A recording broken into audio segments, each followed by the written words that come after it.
आपण तिथं करणार आहोत. सर, याची जेव्हा कारवाई केली जाते लोकल पोलिसांची भूमिका खूप महत्वाची असते. स्पेशली बीट मार्शल आणि यांचा जो विजिलन्स असतो तो अनेक वेळा नेक्सस तिकडे दिसून येतो अनेक पाणटपऱ्यांवरती. ते कसं ब्रेक केलं जाणार, कारण आपल्याकडनं कडक कारवाईची तरतूद सगळ्यांकडून. त्याच्यामुळे तुम्ही जर आता मी वाचलं व्यवस्थित ऐकलं असतं तर त्याच्यामुळे तुमच्याकडनं प्रतिक्रिया त्याच्यावरती अपेक्षित. पोलिसांनी नेक्सस झाले it's not about police or FDA किंवा फूड सेफ्टी ऑफिसर्स.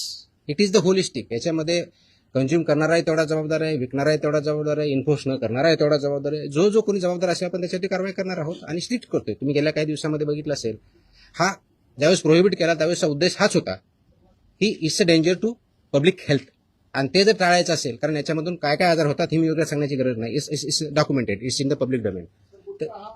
ते करण्यासाठी आपल्याला स्ट्रिंजंट ऍक्टचे प्रोव्हिजन आपण आज का इन्व्होक करतोय, कारण जेवढ्या इफेक्टिव्हली आपल्याला करायचं होतं तेवढं होऊ शकलं ना. हा डेटाच्या आधारे तुम्हाला मी डेटा सांगतो, म्हणजे जस्ट फॉर इन्फॉर्मेशन आपल्याला आहे कसे की आतापर्यंत गेल्या 10 वर्षात ऑलमोस्ट आपण FIR किती केलेले आहेत महाराष्ट्रामध्ये. 32चा FSSAचा जो सेक्शन प्रोहिबिट केलेला आहे त्यावरती जे मॅन्युफॅक्चरर्स आहेत त्यांच्या विरुद्ध 260 मॅन्युफॅक्चरर्स FIR आहेत आपले. जे पुरवठादार आहेत सप्लायर्स ते 248 आहेत आणि पर्सन्स जे आहेत ते असे 190, असे 703 कोणते हे सॉरी ट्रान्सपोर्टर म्हणजे उत्पादक 260, सप्लायर्स 248 आणि ट्रान्सपोर्टर्स 190 असे 703 FIR आहेत. सो FIR काय कमी केलेत अशातला भाग नाही. त्यांचं प्रॉसिक्युशन त्यांची पुढची प्रोसेस आपण करतोय, पण आपल्याला अजूनही त्याच्यामध्ये कम्प्लीट याच्यामधून खरोखरच हद्दपात करण्याच्या दृष्टीने कारण याच्यातून झाला नाही तर पुढची स्टेप आपण घेतोय आणि ती आज आपण घेतलेली आहे. Yes please. एक मिनिट.